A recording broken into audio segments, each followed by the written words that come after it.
बालाघाट जिले का लांजी का डबल मनी कांड जिसने कई घरों में अंधियारा कर दिया। ठीक वैसा ही जिले के वार्ड नंबर 33 में विनोद माहुले नामक व्यक्ति ने भी उसी तर्ज पर करोड़ों का लोगों से रुपया लेकर फरार हो गया, जिसके नाम से माननीय न्यायालय ने स्थायी वारंट जारी कर दिया है।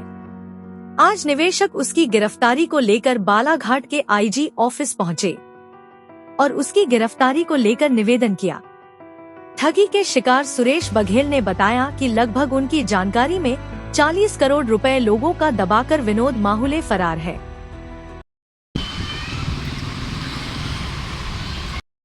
मैं ईसुलाल कोरे, यहाँ प्रेमनगर में मेरा मकान था। मैंने मकान बेच के जो है विनोद माहुले यहाँ अपना मकान बना रहे थे, तो उनसे परिचय होने के कारण उन्होंने मुझसे पैसा लिया 60 लाख रुपया, और वो अभी तक दिया नहीं और फरार है। मैं इस संबंध में कोर्ट से उसका स्थायी वारंट है, लेकिन पुलिस भी अभी तक कोई कार्रवाई नहीं की है। साल भर से ज़्यादा का 1.5 साल हो गया स्थायी वारंट को, अभी तक पुलिस पकड़ के नहीं लाई। एसपी साहब से कई बार मिले, एसपी साहब ने भी हाँ बोले पकड़ के लाते हैं, लेकिन उन्होंने नहीं लाया। इसलिए आज हम लोग आईजी साहब से मिलने आए हैं। आईजी साहब को भी 17/3/2026 को एक आवेदन दिए थे, और उसी संबंध में अभी एसपी साहब से आईजी साहब ने बात की है कि पहले किसी स्थिति में भी हो उनको पकड़ के लाइए। ये कौन था, कहाँ रहता था, क्या करता था और कितने लोगों से ने पैसा लिया है अलग अलग बहाने बना के? अब मुझसे तो 60 लाख रुपया लिया उन्होंने, मकान बनाने के नाम पे लिया। और इसके चेक दिया था मैंने, चेक बाउंस का केस लगाया 138 धारा में, और उसका वारंट जारी है। बाकी लोग भी जो है अलग अलग नाम से, कहीं का डबल मनी है, कहीं का प्लाट के नाम से लिया है और खेती के नाम से लिया है। इस तरह से वो फरार है, करोड़ों रुपया लेकर फरार है। Suresh Singh Baghel, ward number 33। और वर्तमान में जो हम आईजी सर को अपना ज्ञापन देने के लिए आए थे, एक विनोद माहुले करके मेरे ही वार्ड नंबर 33 में रहता है। मेरे मकान से मात्र उसकी दूरी मकान की जो है 200 फीट पे है, और मेरे बड़े अच्छे घरेलू संबंध थे मोहल्ले के कारण। तो वो शुरू से प्रॉपर्टी का धंधा करता था, प्लाट वगैरह का भी करता था, और उनने 2016 में एक प्लाट मुझे रजिस्ट्री भी किया। और मेरे मकान से अभी वर्तमान समय में सिर्फ 50 फीट दूरी पे एक मकान बना रहा है, डबल स्टोरी का। तो बोले यार मकान के लिए पैसे मुझे चाहिए होंगे तो दे दो, नहीं होगे तो बोले मैं बाद में प्लाट बेच के दे दूँगा या प्लाट आपको रजिस्ट्री कर दूँगा। तो हमारे यहाँ श्रीमती से उनने 20 लाख रुपए लिया, और जबकि श्रीमती के पास पैसा नहीं था, लेकिन विश्वास होने के कारण उनने अपने जीपीएफ से पैसा निकाल के, और एक दामाद है और देखिए इनने पैसा दिया।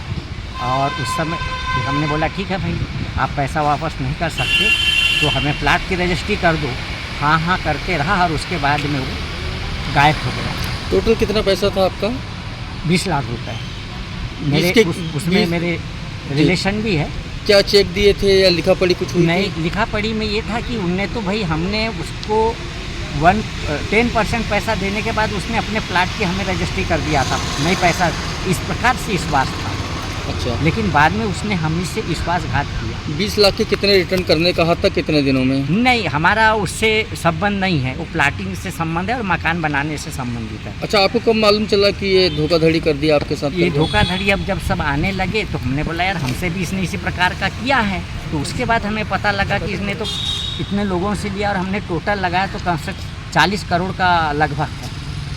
क्या लगता है कि जैसे लांजी में चल रहा था सोमेन कराने का, उसी का स्वरूप है, उसी का स्वरूप बालाघाट में भी चल रहा था, उसी का स्वरूप। उनके घर वालों से संपर्क किए होंगे उन लोग? क्या उनके घर वाले में क्या है कि उसकी पत्नी है और एक बेटा है और बेटी है, तो वो दोनों यहीं पढ़ते हैं। और पत्नी तो इतनी यानी कि हम उससे बातें ही नहीं कर सकते, वो किसी भी समय किसी प्रकार का ब्लेम लगा देगी, इसलिए हम कोई बात नहीं करते। यानी करोड़ों रुपए डूब गया। हाँ, प्रॉपर मेरे मोहल्ले का जो है वार्ड नंबर 33 का ही लगभग बताए अनुसार 10-15 करोड़ है। और भी ऐसी जानकारी मिल रही थी कि डबल मनी के नाम पे भी लिया था। हाँ, लोगों से करके से अलग अलग प्रकार का बोल करके पैसा लिया है। किसी को बोला कि प्लाट दूंगा, किसी को खेती की ज़मीन, सब इस प्रकार से किया। किसी को 4% का लालच दिया है, और उसने ज़मीन खरीदा और बेचा भी, और लोगों को पैसा दिया भी है। अभी कहाँ है नहीं मालूम। अभी अधिकारी लोग क्या बोल रहे हैं, कब तक कार्रवाई हो पाएगी? या परेशान हो रहे हैं आप लोग, तो कब तक हो पाएगी? अधिकारी लोग तो बोल रहे हैं कि हम चलो 2 बार नागपुर भी गए हैं, उसकी जो लोकेशन जहाँ मिली थी, लेकिन बाद में वो नहीं मिल पाया। अब एसपी साहब है, पुलिस कार्रवाई में थोड़ा टाइम तो लगता है, लेकिन अगर पुलिस विशेष ध्यान दे दे तो इस समय 2016 से पैसे फंसा हुआ है, हाँ लोगों का फंसा हुआ है। 10 साल के ऊपर हो गए। हाँ, कब से फरार है ये? ये 1 अगस्त 2024 से।